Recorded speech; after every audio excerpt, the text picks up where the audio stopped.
The FirePro V3900 represents a very interesting time in AMD's graphics cards. The GPU core is actually identical to that in the V3900, as well as many other AMD products. While the clock speed has been reduced a little bit, that wouldn't really be enough to separate the two models. So what did AMD do? They saddled it with DDR3 memory instead of the faster GDDR5. This makes the V3900 very comparable in applications that will be reliant on the core speed, but less so when it's reliant on memory bandwidth. But the big question is, with the same core clock speeds, how does this lower memory affect gaming? Starting off with Overwatch, and at 540p of internal resolution, we can see that frame rates are pretty erratic. While at times frame rates can go well above 60 FPS, it can also drop down into the 40s when effects fill the screen. Sadly, this does mean that if you did want to play Overwatch with a very smooth experience, you would probably have to settle for 30 FPS, though you could probably then increase the resolution.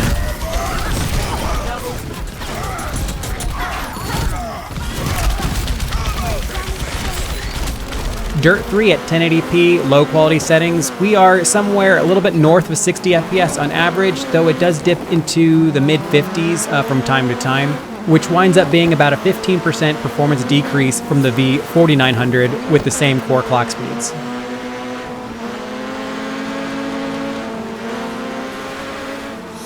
With rolled out, you can really see the bandwidth constraints since we need to go all the way down to low in order to get a 60 FPS experience here. And this is with the resolution scaling going all the way down to 33%. It's definitely a playable experience, but it doesn't really look that great. Let's get ready. Get rolling.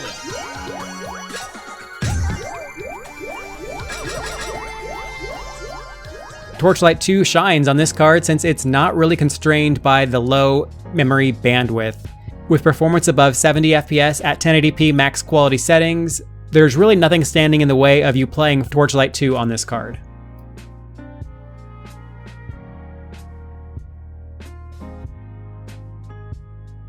Townscaper plays very well on the V3900. You do get a little bit more of a performance hitch when you're adding in new pieces, but that doesn't really affect the experience. The V3900 suffers from the same bug as the V5900, where Unity games wouldn't boot for me, although I did find that this is to do with a scaling issue with the drivers, which you can work around if you just change the resolution down to 720p and then back up to 1080p on your desktop, and you can then load these games.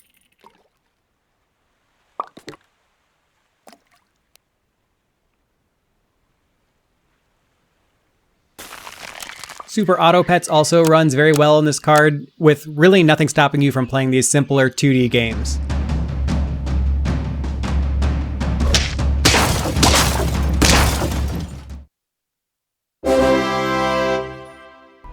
Timberborn is playable at low quality settings at 60 FPS, but you do need to reduce the resolution scaling down to about 55% of 1080p, which is a little bit lower than what we needed to do with the V4900, and is about in line with the 15% scaling that we saw in Dirt 3.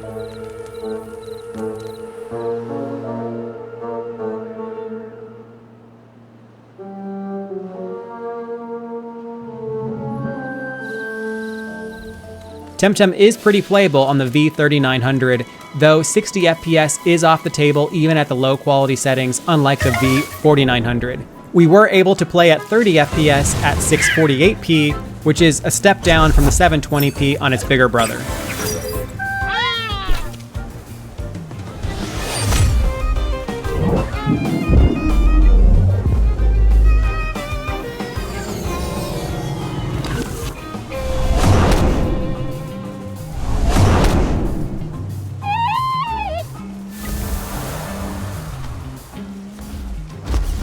Control hasn't played well on any of the V-Series cards, and it doesn't play well here. With performance dipping down to 15 FPS, I guess the best thing I can say is that it's only about 2 FPS slower than the V4900, but it's not playable there either.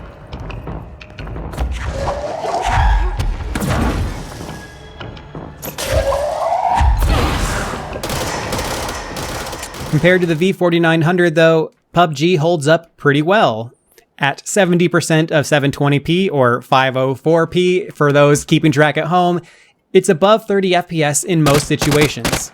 You shouldn't aspire to play PUBG on this card, but if you had to, you at least could do it. One game that won't work though is Lost Ark, and it doesn't even load, and I'm guessing that's because of the slow memory speed. While none of the V-series cards are particularly fast nowadays, the V3900 being the slowest of all of them isn't really doing it any favors.